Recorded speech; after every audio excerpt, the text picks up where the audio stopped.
স্নিগ্ধ তো ক্ষমা চাইলো। নুরুল হক নূর কবে ক্ষমা চাইবে? আমি কয়েকটা ছবি দেখাবো। এই যে দেখেন এই ছবিগুলো নুরুল হক নূরের সঙ্গে দাঁড়িয়ে একেকজন সন্ত্রাসী। এই যে নাদিম হাসান একজন সন্ত্রাসী, এই যে সানি মাঝি একটা সন্ত্রাসী, এই যে হোসাইন নূর একজন সন্ত্রাসী, আরেকটার নাম আমি জানি না, মোটা করে পটলের মতো, এও একজন সন্ত্রাসী। এবং আরেকজন সন্ত্রাসী এই যে মাহবুব হোসেন। এরা সবাই মিলে এদের যে জুনিয়র একটা ছেলে সজল, এদের সাথেই কাজ করতো একসময়। নুরুল হক নূরের সঙ্গে কাজ করে না, নুরুল হক নূরের সমালোচনা করে।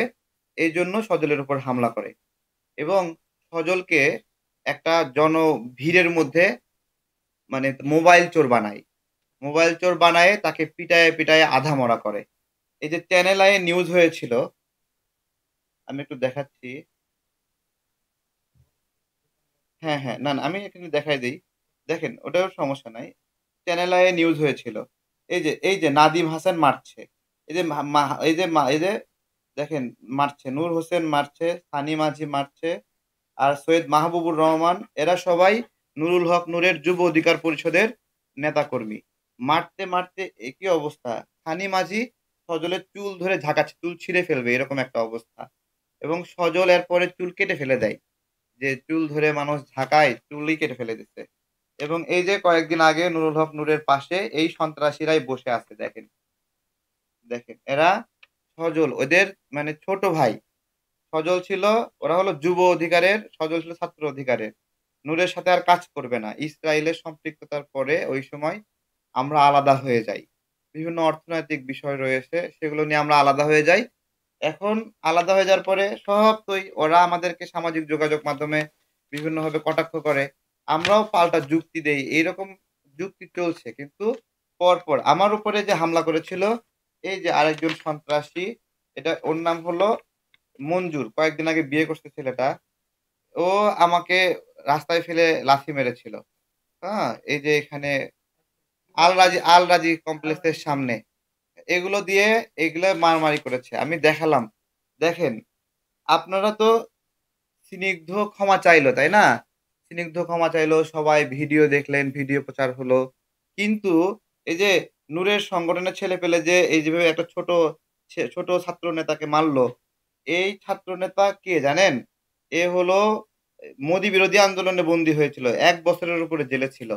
এরপরে এই যে ২৪ এর গণঅভ্যুত্থানে টিভি সেন্টারের মামলার আমাকে প্রধান আসামি করছে। এরপরেই ও আসামি। ওকে যে পরিমাণ নিপীড়ন করছে এবং র‍্যাব, ডিজিএফআই সবাই মিলে ওকে মারধর। এই ২৪ এর গণঅভ্যুত্থানের এই ছেলেটাকে এরা এই গণঅভ্যুত্থানের পরে এইভাবে মারপিট করছে এবং চ্যানেল আই নিউজ কইরা ১ ঘন্টাও রাখতে পারে নাই। ১ টা ঘন্টা রাখতে পারে নাই। চ্যানেল আই নিউজ ডিলিট করছে।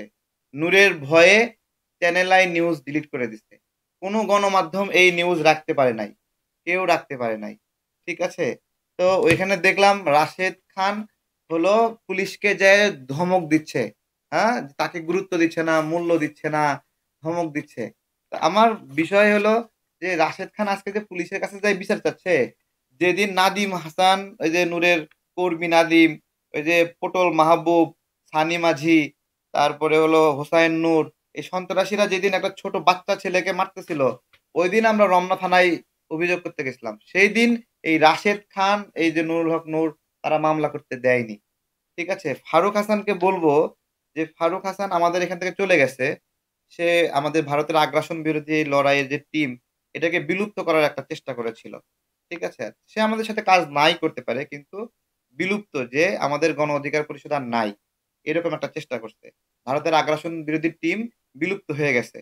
এরকম একটা তৎপরতা চালায়ে এখান থেকে চলে গেছে। সেটাও সমস্যা না যেতে পারে। যে কেউ আমরা চাই কেন মানুষ হামলার শিকার হবে? কথা চলবে, যুক্তি চলবে, যুক্তির পাল্টা যুক্তি চলবে। যুক্তি দিতে পারবে না, ছুরি ধরবে নাকি? এটা তো হতে পারে না। কলম নিয়ে যুক্তি লিখতে পারতেছে না, সে রামদা নিয়ে আসবে নাকি? এটা তো হয় না। যার যা বুদ্ধি মেধা আছে, রাজনীতি করছেন, আপনি আমার প্রতিপক্ষ হয়ে কথা বলবেন, আমি আপনার প্রতিপক্ষ হয়ে কথা বলব। দেখেন যারা ভদ্র রাজনীতিবিদ, যাদের মধ্যে ওই পারিবারিক শিক্ষা আছে, তারা ভুল করলে ক্ষমা চায়। এই যে স্নিগ্ধ আমি ওদের সংগঠন করি না। ঠিক আছে? এই যে সার্জিসদের সংগঠন আমি করি না। আমরা ওদের সংগঠন না এবং আমি সার্জিসের অনেক সমালোচনা করেছি। কিন্তু গতকালকে ফেস দ্য পিপলে আমি সার্জিসের এই বিষয়টা ১ম আনছি। ওরাও আনতে পারেনি। ওরাও বলে বিপ্লবী পরিষদ, বিপ্লবী পরিষদ। আমি ১ম আনছি যে সার্জিসের একটা আমরা কনটেন্ট দেখেছি যেখানে মনে হচ্ছে এরা সম্পৃক্ত হতে পারে। কোন একটা রাগ ক্ষোভ থেকে। এটা আমি ১ম এ বলেছি। তো দেখলাম যে সেটা মামলা নিচ্ছে, নিচ্ছে না বিভিন্ন বিষয়। শেষ পর্যন্ত মামলা নিয়েছে, আবার জামিনও দিয়েছে। ঠিক আছে? ফারুক হাসানকে বলব যে আপনার দুর্ভাগ্য ২৪ এর গণ অভ্যুত্থানে চোখ হারাইছে এইরকম মানুষের হামলার শিকার হয়েছেন। ঠিক আছে? মানে আমরা ছাত্রলীগ আমাদের উপর হামলা করে, যুবলীগ হামলা করে, আওয়ামী লীগ হামলা করে। কিন্তু গণ অভ্যুত্থানের মানুষগুলো কেন হামলা করলো আমি জানি না আসলে। তারাই ব্যাখ্যা দিতে পারবে। কিন্তু আ আমার সেটাও বিষয় না। তারা দফায়, দফায় ক্ষমা চাওয়ার পরে তাদের নামে মামলা দেওয়া হয়েছে। তাদেরকে গ্রেপ্তার পর্যন্ত করানো হইছে। ঠিক আছে? নূরের কেউ আক্রান্ত হলে তাকে জোর করে গ্রেপ্তার করাবে, তাই না? আর নূরেরা কোথাও সন্ত্রাস করলে সেদের গ্রেপ্তার করানো যাবে না। তাই তো? মানে এটা হলো ন্যায় বিচার। এটা হলো সুশাসন। রমনার ডিসি, রমনা থানার ওসি সবাই আমাকে বলে, "তারেক ভাই আপনার পা ধরি এই বিষয়ে বইলেন না।" মানে তারা নূরকে এতটুকু ভয় পায় যে তারা মামলাটা নিতে পারবে না।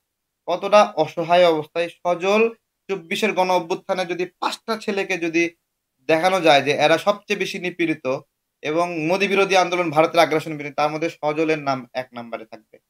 ৫ জনের মধ্যে ১ নাম্বারে থাকবে সজলের নাম। এতটুকু সেই ছেলেটাকে পকেট মার মারায়ে, মোবাইল চোর বানায়ে তাকে হত্যা করার চেষ্টা করছে। ধরেন আমি নিজে কারো উপর ক্ষোভ থাকলে ২ টা চড় থাপ্পড় দিতে পারি। কিন্তু ওরা সাধারণ মানুষকে ভুল বুঝায়ে, সাধারণ মানুষকে দিয়ে সজলকে হত্যার চেষ্টা করতেছে। নূর কবে ক্ষমা চাইবে? আমার জিজ্ঞাসা। এবং আমি তাকে অনুরোধ করব সজলকে হত্যার ঘটনায় আপনি আপনার রাশেদ খান সহ যারা, যারা জড়িত নাদিম হাসানকে আপনারা কেন রাখছেন? বহিষ্কার করেননি কেন? এই ছেলে বারবার সন্ত্রাসী কার্যক্রম করেছে। নূরের যে শ্রমিক সংগঠন ওই সোহেল রানা সম্পদ। সোহেল রানা সম্পদকে এখানে এই যে মন খুশি হোটেলের সামনে মারতে, মারতে পাঞ্জাবি ছিঁড়ে ফেলে দিয়েছিল এই নাদিম মঞ্জু এরা। এই নূরের কর্মীরা এই যে এরাই করছিল। ঠিক আছে? সেই সোহেল রানা সম্পদ সহ শ্রমিক নেতারা বলে, "আপনারা যে সজলের উপরে এইভাবে ওরা হামলা করলো, ওদের একটু লাগায় দেন না, আমরাও সাপোর্ট দেবনি।" শ্রমিক নেতারা এইভাবে এসে বলছে, আমাদেরকে বলে। হ্যাঁ? তারপরে এখানে পল্টনের বিভিন্ন শ্রমিক নেতারা তারা বলে যে, "আপনার হলো এ নাদিমকে মঞ্জুকে লাগান।" ঠিক আছে? আমরা কি করতে হবে আমাদেরকে বলেন। টাকা-পয়সা লাগলে আমরা দিমু। এরকম করে বলছে। আমি বলছি, "ভাই তোমাদের উপর রাগ ক্ষোভ থেকে তোমরা একে অপরকে মারতে বলতেছো, আমাকে ব্যবহার করবা। আমাদের এই মারার রাজনীতি আমরা করি না।" আজকে নুরুল হক নূরকে বলব, এই যে তাদের তারা যে এভাবে একজনের উপর দেখেন সজল নয় বিরোধিতা করে। ঠিক আছে? সোহেল রানা সম্পদ সেও তো নূরের সংগঠনের। তাই না? তাকে নাদিম হাসান এই যে এই সন্ত্রাসী মারছে। এই মারছে।